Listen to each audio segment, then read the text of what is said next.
On today's Edge of Wonder. The cabal was trying to nuke America. Say what, David? If you're not brave enough to stand up to us, then you deserve to be enslaved. That's literally what they think. This led to the creation of something called the Plan. And what could this plan reveal? The Alliance has been working over and over again to try to get disclosure. They've got recordings inside the White House, they've got recordings from Bohemian Grove, they've got recordings of ritual sacrifices, and don't tell me that this is all coincidence. People really shouldn't be afraid to learn the truth. So get ready for some Edge of Wonder truth bombs. I do believe they will succeed. In part 2 of this David Wilcock exclusive. And now, your hosts, Ben and Rob. So we just interviewed Laura Eisenhower. That was our recent video that we just published specifically on satanic ritual abuse. And we get right into like Hollywood, and she's explaining some of the clients that she has and their experience. So everything you're talking about is like exactly what we've been focusing on in the last few episodes that we've made, specifically about like all this satanic stuff. I mean, you look at, there's like, I don't even know what they're called anymore, this Korean pop band. K-pop? They have like 100 million views, it was 120 million views they had within like a day or something like that, you know? And the Illuminati symbolism in the K-pop videos are it's totally outrageous. Completely. I mean, it's like over the top. I don't know if you've watched any. You should check it out after the video. Just watch these K-pop things and you'll just see it everywhere. It's nuts. Maybe you don't. I actually think in the future you're going to have entire college degrees that people can get just focused on, in the aftermath of the mass arrests, in the aftermath of the cabal's defeat, where people spend their whole college curriculum just tracking the enormity of symbolism that they were deploying into our culture, which is really audacious. But remember, they have to do this. They have a belief system that tells them that the only way they can maintain the money and the power that they have is to hide it out in the open. In other words, they feel they have rules and that they are required to do this. They are required to openly advertise, to show us what they're doing, so that the idea is, if you're not brave enough to stand up to us, then you deserve to be enslaved. That's literally what they think. But then the funny part is that, there's this sort of paranoid schizophrenia that a lot of people get somewhat of a taste of. And it's very important to remember that, they can listen to everybody's phone and laptop or whatever, but there's nowhere near enough staff to go after the awakening, to prosecute the awakening. It's very, very, very rare that even some of the most awakened truthers will ever even get 10 seconds of attention from a live agent working for the cabal.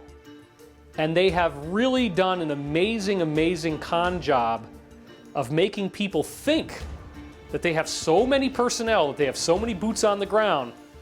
I mean, we literally have, and it's funny because now with Above Majestic coming out, there are people, we had this whole email exchange actually where someone who was taking one of my wife's classes had just promoted Above Majestic on her Facebook page, or I think it was Instagram, and then she started to make correlations with anything bad that happened in her life as if it was because she had promoted our movie. She got so freaked out about the boogeyman, the monster under the bed, that she started to think, oh my God, my cats got sick and their noses, and there's runny noses on my cats. And it's like, wait a minute, whoa, hold on. These people do not have the staff to knock on your door tomorrow morning. How the hell have I been doing this for 25 years and I'm still alive if they're so good at this? If they're so good at threatening people, stopping you from talking, playing the gun of the money where they got a fistful of $100 bills in one hand and a gun in the other, and they say, I'm not leaving unless I give you one of these two things. That's never happened to me, And I'm a very prominent person exposing this stuff with millions of followers like you guys. So you don't need to worry about them. They don't have anywhere near enough staff to go after people. And so therefore, people really shouldn't be afraid to learn the truth. Just watching videos and becoming involved. Look, there's hundreds of millions of people learning about this, and they have probably not even 100,000 people that they could actually use to go after you. So it's completely ridiculous to be afraid of learning the truth at this point. We've heard from a lot of different sources that a lot of the people who were maybe kind of, not necessarily, I don't want to say really evil maybe, but just kind of involved with all that, are starting to really break away now. I think with the QAnon movement and everything, they're seeing the truth and they're like, okay, there's hope. I'm leaving this completely. I'm turning away from all these people and I'm gonna join like the good side and fight against them and whatnot. And we're starting to see that happen a lot more. And like people, like new channels are coming up, and that's what people are saying to us too. Like, wow, you guys just kind of came out of nowhere. And it's just, I think it's just this cosmic timing that all these things are just kind of happening together. And when these things kind of happen, it's like there is this divine influence that just kind of, whether people just get ideas, dreams, or actually visions, whatever happens, it's like they're being told, it's like it's time to come out. And that's what I felt with us as well. And I think we're seeing this a lot more. And Above Majestic, I feel like plays into that cosmic timing. It's a very brave movie. It's a very ballsy movie. I was aware that the stuff that I committed to that tape was painting a target on me, you know, because there was an original shot that we did early in the year, and I saw an initial edit of the film, and I had this hair sticking out and floating 2 inches away from my head over here, and it was just not, the shot didn't look good, and I wasn't happy with the quality of the shot. But I also saw what was chosen in terms of the information for the film, and so I went through and I transcribed all that stuff, and then I rewrote it and I added a whole bunch of new stuff in writing, and then I memorized that, and then I retaped it with all the new information. And that really, really transformed the film very dramatically. But the things that I added in were very brave. And it's the most daring presentation I've ever given, really. The Germans had a settlement on the moon, they had a settlement on Mars, and they were doing this as early as 1939. Extraterrestrial spacecraft have appeared over nuclear missile installations and have completely powered them down. So then to see that we took that kind of a risk and the film goes to #1 was extremely rewarding. We're not in a reality anymore where people are going to laugh at you about this stuff. This film is the red pill that wakes you up to what's really going on in the world. And at some point, this is all going to break open. The more you get involved, the more compromised you become. They may actually kill you.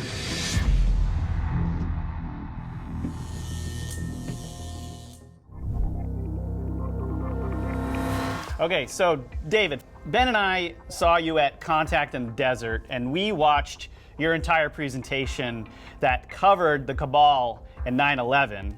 And we were wondering if you can kind of go over some of that with us. Like, we'd like to hear a little bit more about Whitewater and Oklahoma City bombing and maybe 9/11 as well. Well, and then coming into 9/11. Right. Like, I mean, we had a live episode after that where we were totally blown away by that, by the way. It was an awesome presentation.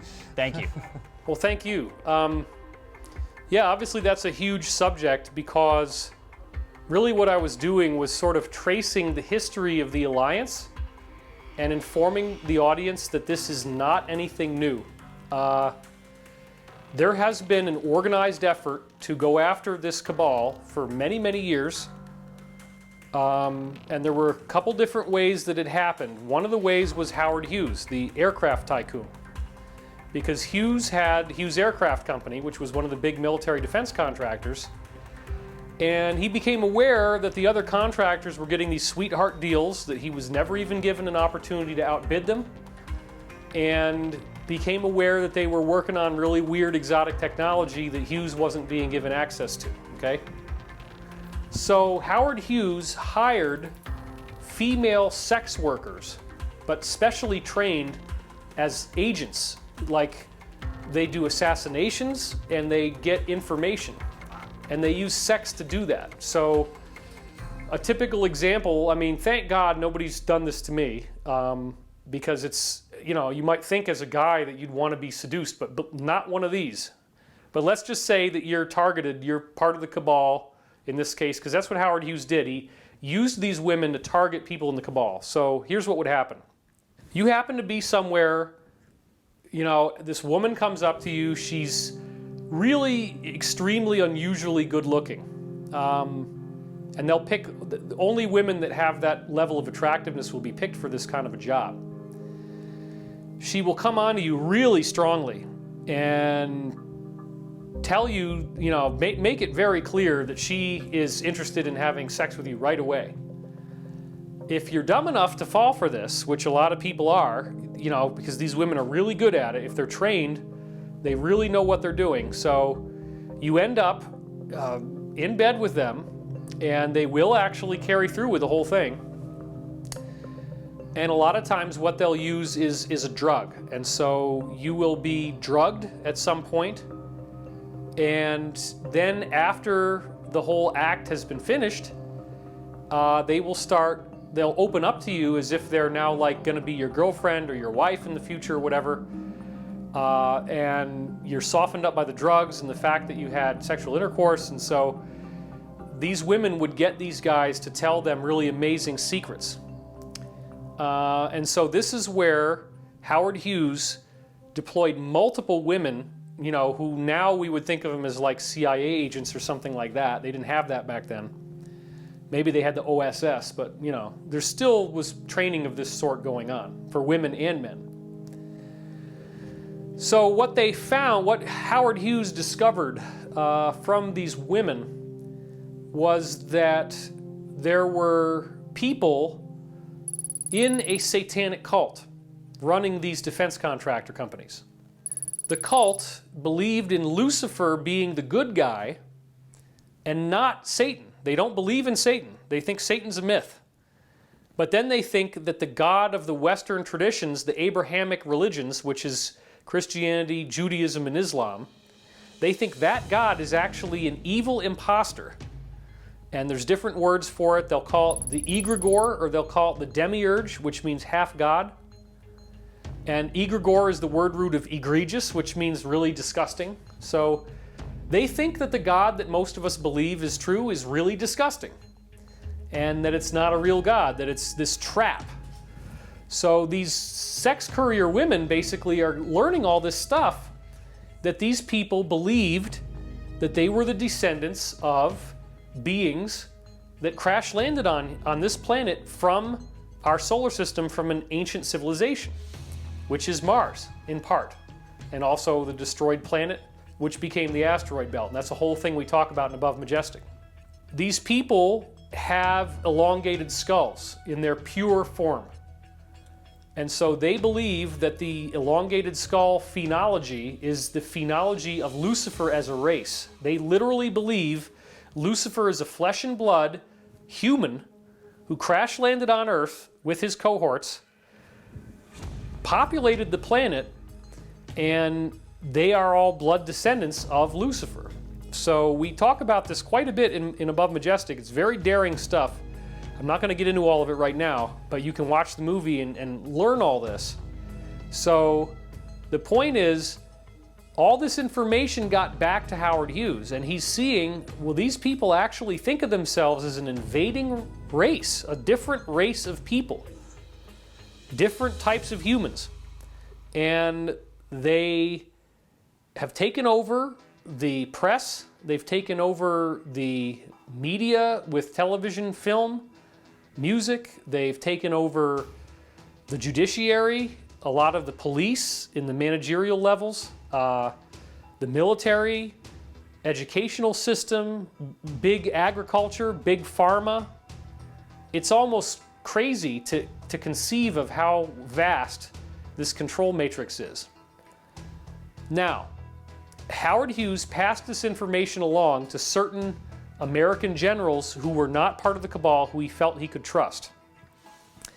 The next big event that I talked about in that speech at Contact in Desert that you guys are referring to was that in the Korean War, the American troop positions were getting compromised. And they would go to a certain place where the battle plan said that they were going to set up their staging area, and every damn time they got ambushed, the Koreans were ahead of them. The Koreans blew them up, killed a whole bunch of soldiers. So what did they do? They said, we got to figure out where the leak is, because somebody is ratting us out. So they looked at the list of who they have to tell their troop positions to by international law, and they put little pieces of disinformation in each one. And it came back that the place that was compromised was the United Nations, because by law, thanks to international treaties, they were required to tell the United Nations where their troop positions were going to be. And when they gave the UN a fake troop position, that's where the ambush was. At this point, and this again, the Korean War, for those of you who don't really have a full grasp of the history, this was in the mid-1950s now, okay? This led to the creation of something called the Plan, which over time became a 5-inch thick binder. And the Plan was intended to disclose to the people that were involved in doing it how they could actually defeat the cabal. How could they overthrow the cabal? Eisenhower appears to have been aware of this plan and was partly involved in drawing it up, which is why he did his infamous warning about the military-industrial complex at the end of his speech. Kennedy goes into office from the beginning, working for the alliance, from the beginning, working to try to do the plan. And the Cuban Missile Crisis literally was intended to work. The cabal was trying to nuke America, and it was only through the work of the alliance that that plan was stopped, because the cabal was going to have a first strike capability out of Cuba to hit the US with missiles before the US missiles could get to the Soviet Union. So that was not BS, okay? Where Kennedy really got into trouble was when he tried to nationalize the assets of the US Treasury, which you'd say, well, wait a minute, David, aren't they already nationalized? The Treasury was trying to sell off all their silver.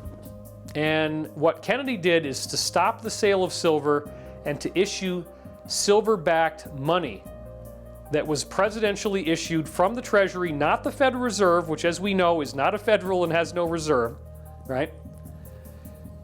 This money was going to be Treasury notes and not under the control of international bankers, and so that's the circumstances leading to his assassination. And I talked about in that show that after Kennedy was assassinated, they come out with this movie, Manchurian Candidate, which really, really explains what the cabal is doing, how they manipulate politics, all this really amazing stuff. And as we go forward in time, you guys mentioned Oklahoma City, and that is a really fascinating discussion, because the alliance has been working over and over again to try to get disclosure. They were going to use Reagan, and Reagan was going to come clean, and then before he could, they tried to shoot him, and then Brady stumbled and took the bullet instead that would have hit Reagan if Brady hadn't have fallen the way he did. So a lot of weird stuff. The whole thing that Reagan was trying to do with Gorbachev for glasnost and perestroika to denuclearize, that was not something the cabal wanted. That was Reagan working on his own, okay? The Iran-Contra scandal, 1987, was the alliance trying to destroy the cabal, right? Because you find out that they're selling arms to Iran, right? Which is a terrorist regime. They're taking the money from that, and then they're also using the money from selling illegally our own best weapons to terrorists, and then they're financing this group in Mesoamerica called the Contras, who are terrorists, okay? They'll cut you open and pull your tongue out through your neck, because those are the people that are making sure the cocaine business doesn't get interrupted. And it's like, holy crap, wait a minute, you're saying they're selling American, the best stuff we got, they're selling them to the Iranians, who are terrorists, who we're supposedly fighting. They take the money, and then they use the money to finance another terrorist group that makes sure that the cocaine business runs.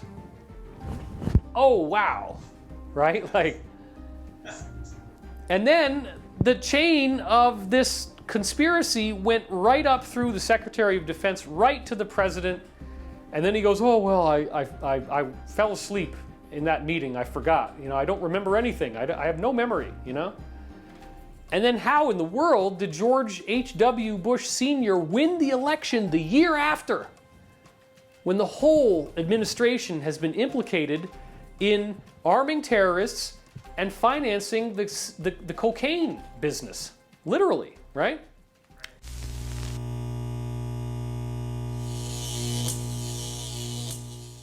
So this is where you then get, as the alliance continues progressing forward, they want to target the Clintons, because the Clintons are very corrupt, because Mena, Arkansas, if you watch this movie, I highly recommend, even if you don't like Tom Cruise, just get over it and watch the movie. It's called American Made, okay?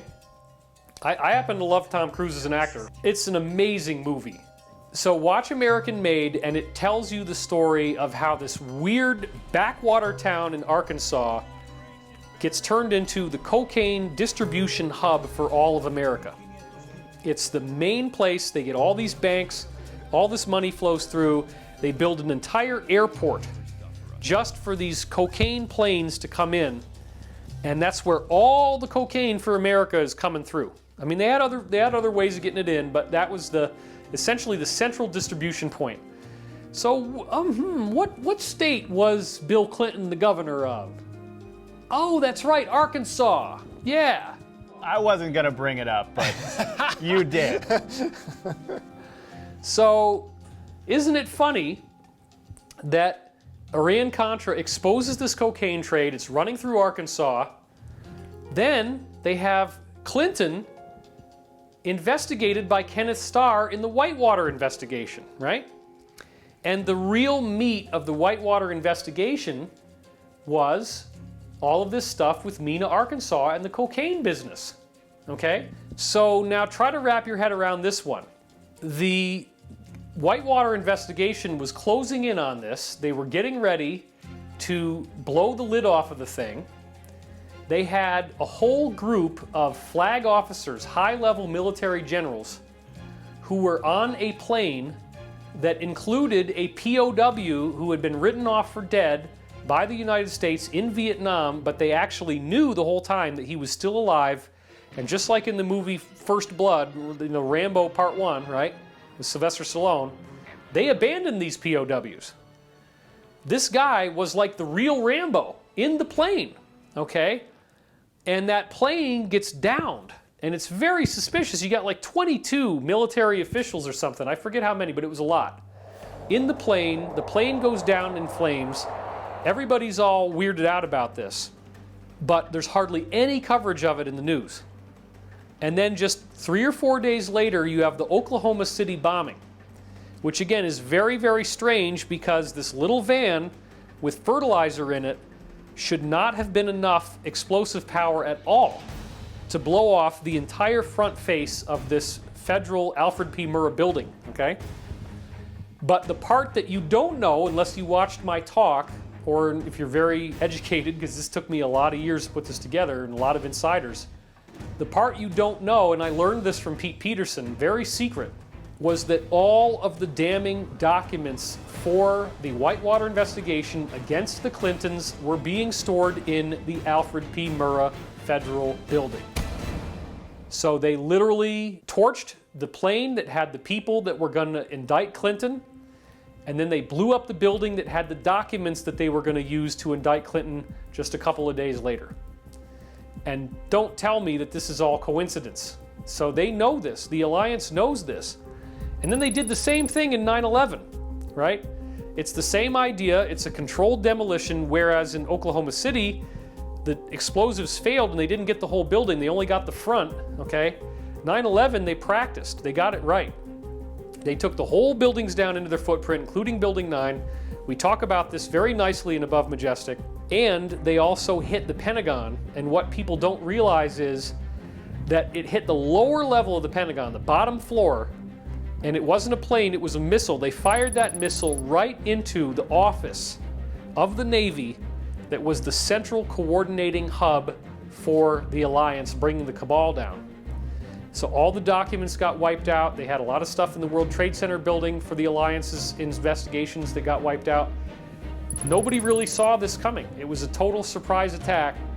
Since that time, the alliance has got an amazing treasure trove of stuff. They have these little tiny cameras that hide inside the screw, like for example on a fire alarm. It's a little tiny dot, you don't even see it because it's in the middle of a Phillips head screw, but there's a camera in there. And so they had that stuff long before it showed up in smartphones. They've got recordings inside the White House, they've got recordings from Bohemian Grove, they've got recordings of ritual sacrifices. This is the alliance now. They've got an unbelievable amount of totally incriminating information that they could use against the cabal.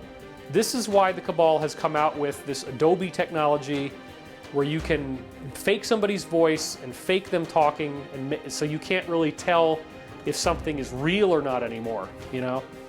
But believe me, the alliance is gonna succeed, and these are just some of the multiple events where the alliance almost made it, and then it didn't quite happen, and they had to keep working. But now, with the sealed indictments and with what we're having happen with Q, I mean, they have a lot of people on this thing, and it is building up to some really stunning public event that's going to be happening not too far from now, if we get lucky, and I hope we do. They keep trying to do this, they keep getting thrown off. It's a fight to the death with the cabal, but I do believe they will succeed.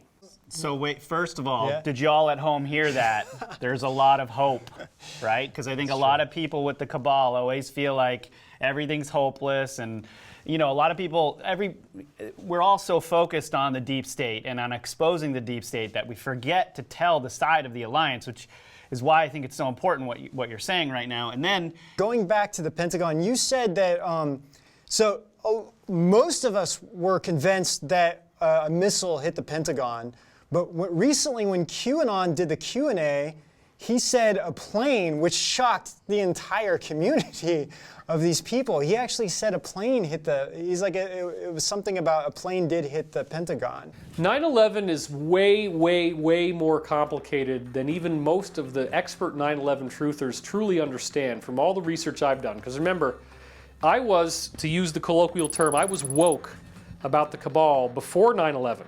I was having dreams about something like 9/11 for years before it happened, and when it finally happened, it's like, okay, now it all makes sense. And the day of 9/11, I published an article on my website summarizing dreams I'd made public that were prophecies of 9/11. Very, very direct prophecies of 9/11, okay?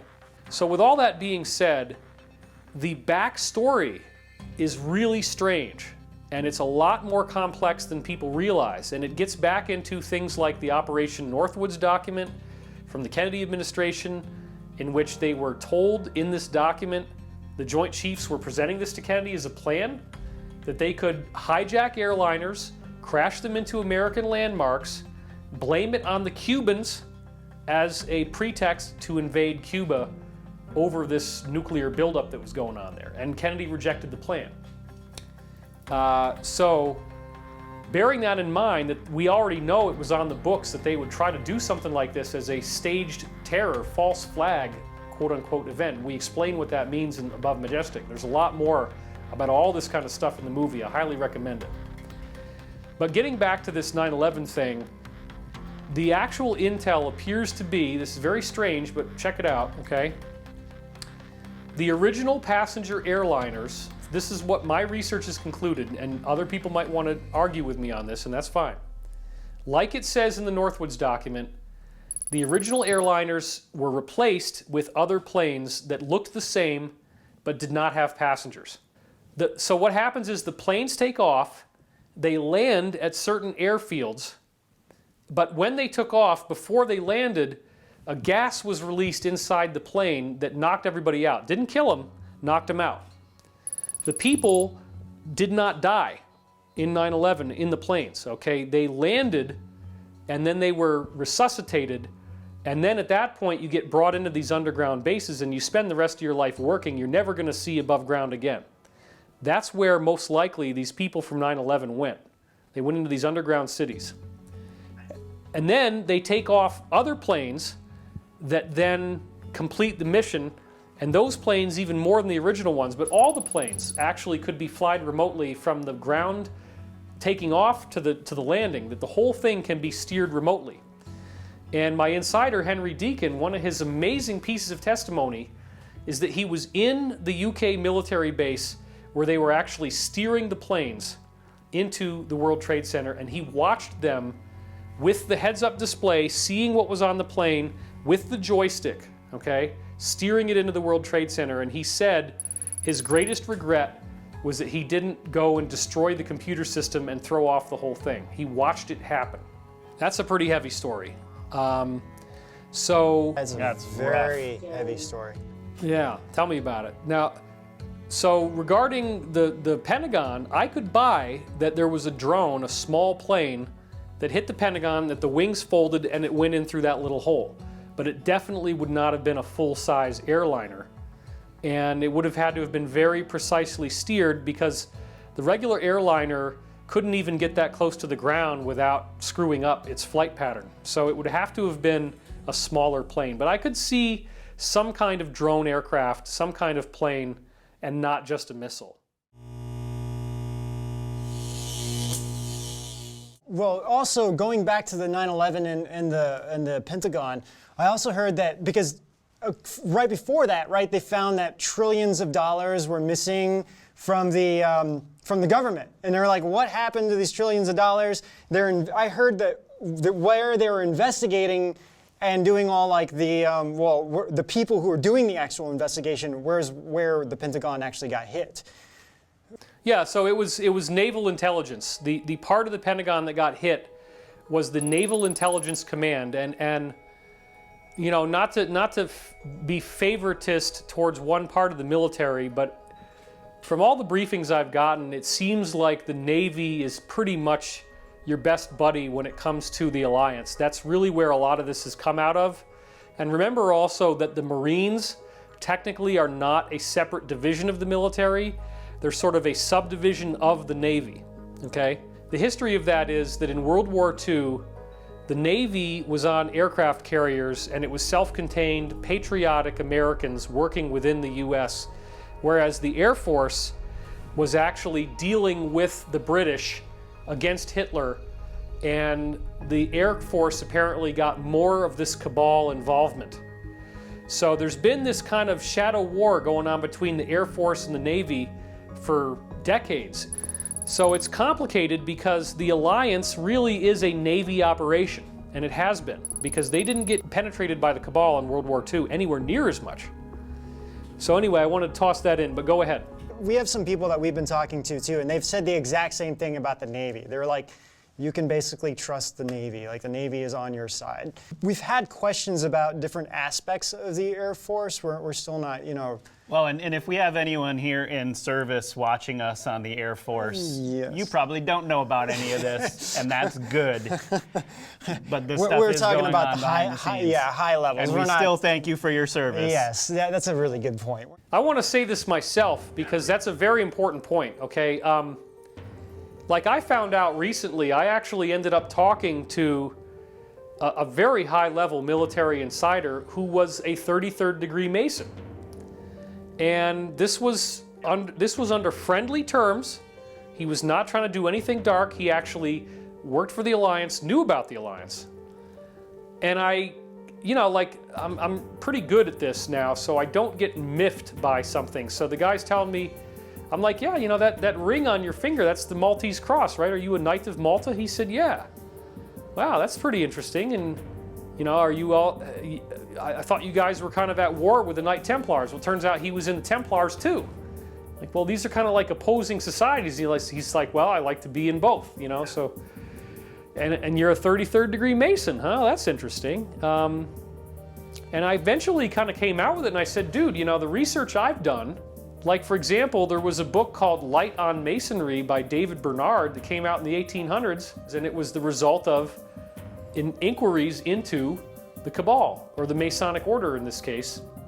And they published almost all of the rites and ceremonies and wordings that you have to do to get all the way through the 32 degrees of Masonry. They really didn't have very much about 32, and there was almost nothing about 33 in that book.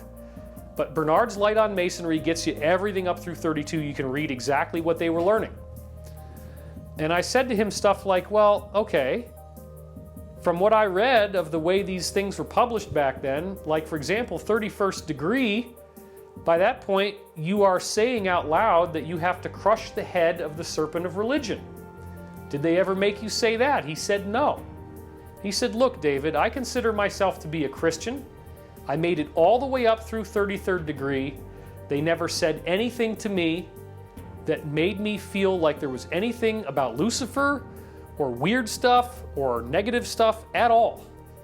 And I've heard, he says, I've heard that they have changed the rites, and that now it's only when you get into higher degrees above 33 that I don't even know about, that then now they give you this kind of stuff. So you could literally make it up to 33rd degree as a Mason and never hear about the cabal, never hear about Lucifer.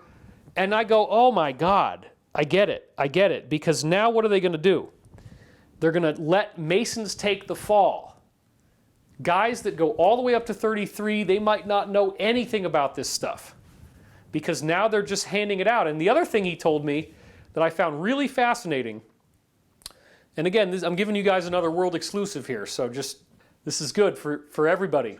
He told me that in the American Masonic lodges now, you'll go through a weekend in which you don't have to memorize this stuff anymore, unlike the European lodges where they still do. Like, he said the European lodges are hardcore. Like, you go in there, you got to know this stuff. You got to have it memorized, and if you don't, then you need to rehearse before you go into those meetings, because they will be like mad at you, right? But in America, you're literally sitting there with a book, and you're just reading this stuff. Okay, you just did 8th degree, you just did 9th degree, you just did 10th degree. And you just read it all off the book, and you're not going to remember anything, you know, and you don't even really, a lot of people can't really think about what they're reading as they read it out loud, because those are two different parts of your brain, right? So, you know, there were certain things. I asked him, well, did you hear about Jabalun? And he said yes. Okay, well, Jabalun has disturbed a lot of people because it's this kind of weird, kind of godlike thing that they talk about, where it's like it's a creature, it's got part animal this and part animal that. But for the most part, it's like, now they just run you through this stuff. You read it out of a book. You're not really having to learn any of it. And he said again, all the way up through 33rd degree, it appears to be a Christian organization. And you believe in God, you believe in Jesus, you're fine. Nothing's going to upset you at all. So, wow, I did not realize that. And same thing goes with Knights of Malta, same thing goes with Knights Templar, believe it or not. He said, they've never said anything weird to me at all. So what they appear to have done is they took these initiatory orders that used to have this weird stuff in it, and they transmigrated it over to other ranks that you don't get invited into until you've already hit 33.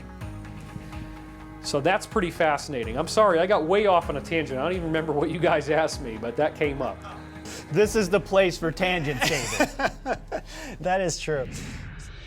Don't miss part 3 of our exclusive interview with David Wilcock. We'll cover the mass arrests of the deep state, why the arts and spiritual enlightenment are important to the human race, and predictions for 2019. And make sure you subscribe and hit that notification bell so you don't miss a single episode from the Edge of Wonder.